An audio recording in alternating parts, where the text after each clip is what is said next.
Hello बच्चों, कैसे हो।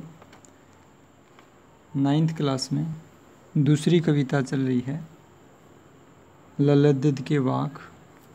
चौथा पैरा देखिए। कवियत्री कहती है, आई सीधी राह से गई न सीधी राह, सुसुम सेतु पर खड़ी थी बीत गया दिन आह। कहती है कि संसार में जब मैं आई अर्थात जन्म लिया तो सीधी राह से आई थी। इसका प्रतीकार्थ है कि सरल स्वभाव, निश्चल और निष्पाप रूप में मैं आई थी। बच्चा जब जन्म लेता है न किसी के प्रति द्वेष होता, न भय होता, न चिंता होती है, न नकारात्मक विचार, न उदासी, सब तरह के विकारों से मुक्त सीधे सरल स्वभाव से जन्म लेता है। तो कहती है, मैं इस संसार में आई तो थी सरल सहज स्वभाव से, लेकिन सुसुम सेतु पर खड़ी थी बीत गया दिन आह। इस संसार में आने के बाद ईश्वर से मिलने के लिए मैंने अनेक उपाय किए, यानी योग साधना आदि अनेक प्रयत्न किए। सुषुम्ना नाड़ी में ध्यान लगाने के लिए बार बार जो है मैंने आसन लगाए, प्रयास किए, लेकिन मेरा जीवन रूपी दिन बीत गया और मैं ईश्वर से मिलने या मोक्ष प्राप्ति के लक्ष्य को प्राप्त करने में सफल नहीं हो पाई। तो सुषुम्ना सेतु, सुषुम सेतु रूपक अलंकार है यहाँ पर। सुषुम्ना नाड़ी रूपी जो पुल है उसके ऊपर मैं खड़ी थी। जैसे कोई राहगीर पुल पार किए बगैर नहीं, नदी के दूसरी पार नहीं जा सकता, वैसे ही व्यक्ति जीवन में जो संसारिक माया रूपी बाधा हैं उनको पार किए बिना ईश्वर प्राप्ति और मोक्ष प्राप्ति रूपी लक्ष्य को नहीं पा सकता। इसलिए कहती है कि मैंने अपना सारा समय उपायों में खो दिया, लेकिन ईश्वर प्राप्ति या मोक्ष प्राप्ति मुझे नहीं हो पाई। आगे कहती है, जेब टटोली कोड़ी न पाई, मांझी को दूं क्या उतराई। कि जब मैं जैसे तैसे पार गई, देखा तो जेब को मैंने टटोला तो उसमें कोई पैसे नहीं थे, एक कोड़ी भी नहीं थी। फिर पार लगाने वाले ईश्वर रूपी मांझी को मैं क्या दूं। अर्थात ये जो मानव जीवन है, ईश्वर की कृपा से ही ये पार लगता है इंसान, और ईश्वर का एहसानमंद है। ईश्वर एक मांझी और नाविक के समान है जो गाड़ी चलाता है, नाव चलाता है, हमें पार लगाता है। और जैसे हम एक नाविक या ड्राइवर को उसका भाड़ा देते हैं पार उतारने या लक्ष्य तक पहुंचाने के बाद, वैसे ही इस संसार रूपी नदी को पार करवाने वाले ईश्वर रूपी मांझी को मैं क्या दूं। क्योंकि ईश्वर का भाड़ा तो पुण्य के कर्म होते हैं, अच्छे कार्य, लेकिन अच्छा तो मैंने कुछ भी इस जीवन में नहीं किया।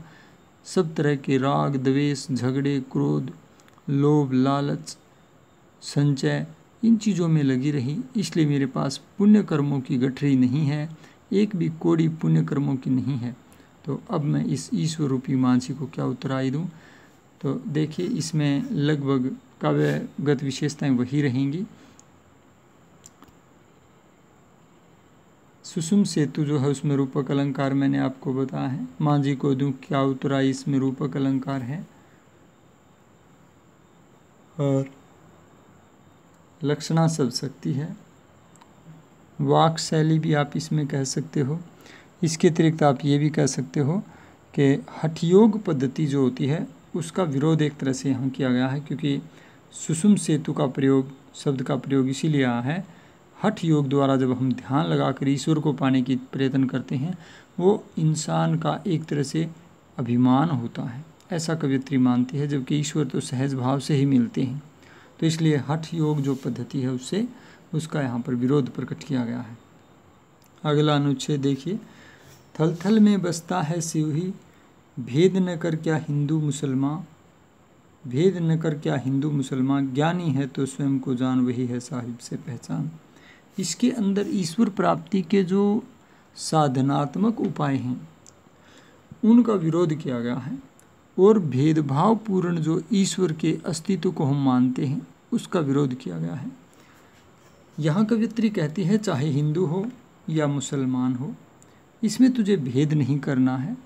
कौन श्रेष्ठ है, कौन अपना है, कौन पराया है, ये भेदभाव नहीं रखना है, क्योंकि थल थल में शिव ही रहता है।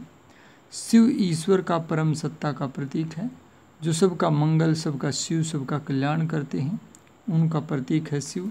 और इसलिए कहते हैं कि थल थल में माने हर स्थल पर, हर स्थान पर शिव का ही वास है।